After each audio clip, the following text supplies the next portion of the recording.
If we don't look at those, then we're going to miss that door and we're going to miss that window. And then nothing really changes, nothing shifts. We stay in suffering, we stay in pain. And we don't need to, actually. It's a part of the journey.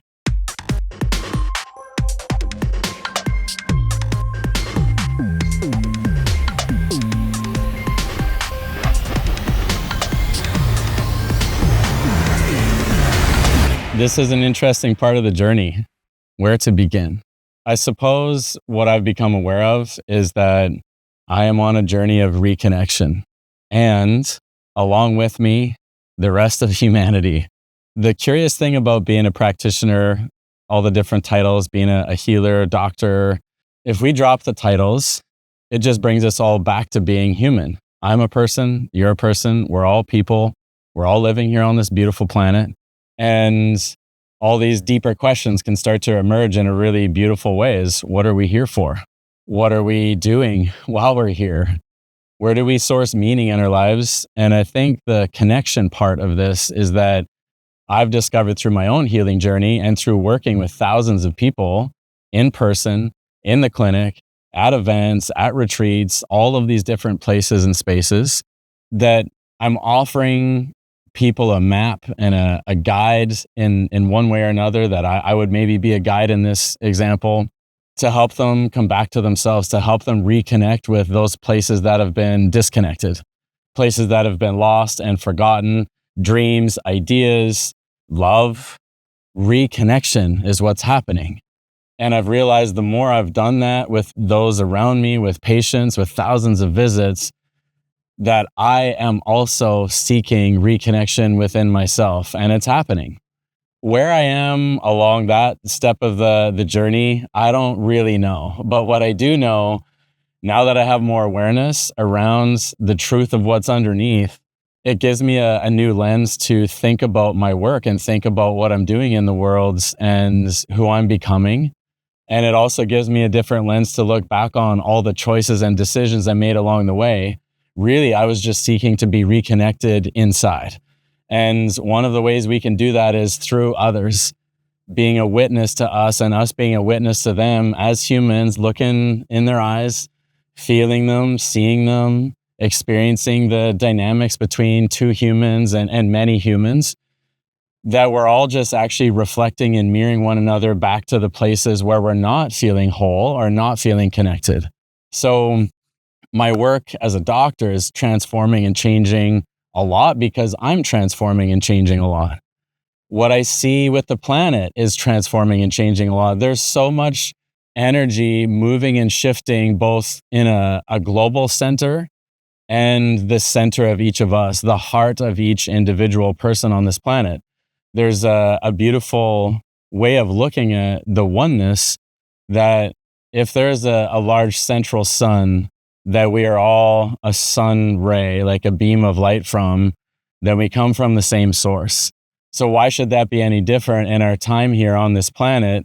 There's been so much separation the last few years, and I would argue maybe for millennia on this plane.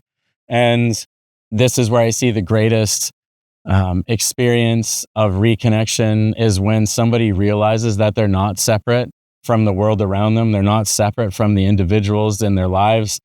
And even at an organ level internally, those components are not separate pieces. They're not separate entities. We're not separate from our minds. Our hearts are not over here doing something different, and all the rest of us is elsewhere, even though it might really feel like that at times. Personally, I have felt that way a lot of my life. And because there's been more reconnection happening, that's how I know, oh, I was really disconnected at that phase of life, or that experience really created a disconnect or created blockages within my system. And then we're naturally at an intuitive level, at an unconscious level, always trying to seek that connection again. And probably one of the most hurtful things that we experience as humans is when we have a disconnection with somebody that we love. So how do we stay open-hearted and in a loving frequency when there's been hurt or when there's been a disconnect of some type? And all the little micro places in our lives of where we get missed, or where we're not feeling seen or heard or understood, or where we're not connected with our bodies are speaking to us. there's symptoms arising, there's inflammation arising. And so in my clinic, and generally speaking, what I'm seeing with humanity, we're at a precipice of massive disconnection. And we also have technology like this so that we can actually connect again if we use it that way. And even in my day to day, I notice these little moments where I'm not paying attention to how I feel. I'm not paying attention to my body. My thoughts are running away with themselves, and I can get very distracted. I'm very human in that way. My mind's a busy, busy place. And that's where stories and different things that I might make meanings to an experience or a transaction that happened with another human being, I might populate a complete fabricated story that I start feeling a lot of emotion around, but it may not be true. And this is also, I think, where there's so much hurt in relationships at times, or pain that surfaces mentally and emotionally, is in the disconnection. So I would say more recently, I've been taking a deeper look at that in my life. And every time I take a deeper look into something, healing happens, new awareness happens, more consciousness happens within myself that then I'm able to take back into the world, back into the clinic, back into events, and offer something more so that everybody else can join in that deeper initiation. And life has a way of serving up exactly what we need. And if we can see it that way, an opening happens, a door opens, a window opens. But if we refuse to look at those painful places in life, or the symptoms that our bodies may be feeling, and even, discomfort in general, being uncomfortable, if we don't look at those, then we're going to miss that door and we're going to miss that window. And then nothing really changes, nothing shifts. We stay in suffering, we stay in pain. And we don't need to, actually. It's a part of the journey. Love can mean that there's going to be challenges, but there's still love. And I think I've been very confused about that in my own life over the years and all the experiences that I've had relating with other human beings. That's also where so many breakthroughs and the enriching part of being a human is most alive. So even our event coming up, the New Human in October, regeneration, part of that word coming through is about regenerating places that have been separated and bringing them slowly back together to start to come into contact again to see what's really there, what's the truth, what miscommunications happened here, what miscommunications have happened with our bodies, what's been taught to us in society, how we look, how we are perceived, what is our reputation, and putting so much time and energy and focus into that, but not really how's our heart doing every morning when we wake up. What's the first thoughts that you have when you open your eyes every day? And really looking at those places, but immediately there's opportunity for distraction that can remain intact all day long, and the next day and the next day. And suddenly a year or 2 or 3 years could go by and you have completely missed the richness and the availability for breakthroughs and healing in your life. But really, those opportunities are available every single day and arguably every moment. We are manifesting in every moment, whether we think we are or not. Energy's moving. It can't go away somewhere. We can't hide something and expect it not to return in one way. We can't throw away what is ours.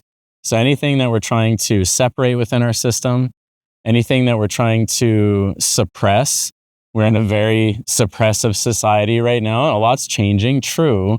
But this is where I see the most illness come up is emotions, thoughts, ideas, beliefs, desires, dreams being suppressed deeper into the body and expecting them not to come back in some shape or form that might be really challenging to deal with. And the longer and the deeper we suppress something in our system, the bigger that energy grows and it starts siphoning off so much life force out of our system. And we wonder why we see so much chronic fatigue in our world. It's those places that are being missed. It's those places that are being missed in lots of practitioners' offices. I've missed it before. I'm doing my best to miss that the fewest amount of times possible every day in my personal interactions and in my professional life. Because I'm noticing if I notice a place of disconnect within somebody and I mirror that back to them or I ask questions and we get curious, they can find that. They know it's there somewhere. Sometimes we just need some helpful reflection, some accurate reflection for them to put their finger back on the pulse of their own system. And once they feel it, there is an arc of light that moves through their system that reconnects the voltage that really needs to be there. And all the fragmented energy that's been happening in their life suddenly starts coming back into their system. And through that mechanism, massive transformation happens and massive healing can happen. And what I see when I'm looking at people in that way is they're coming back into wholeness.